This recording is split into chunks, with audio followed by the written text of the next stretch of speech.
Partenza da Mestre.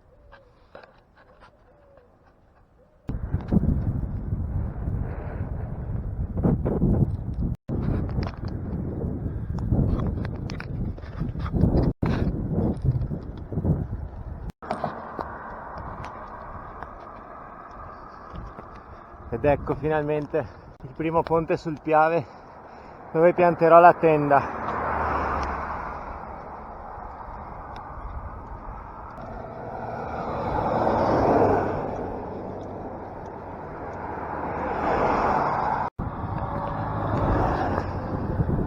Secondo ponte sul Piave. Siamo a Cima d'Olmo.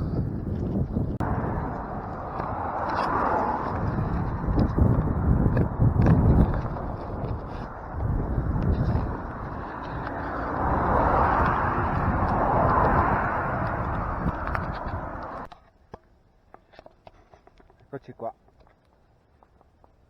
Fiume Piave senza fiume. Quest'inverno qua c'era l'acqua. Adesso no.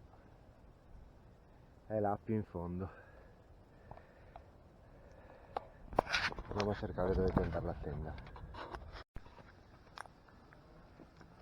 La tenda è montata. Solo che ci sono le pecore al pascolo. Non so se si sentono le campanelle. Speriamo mi lasciino qui.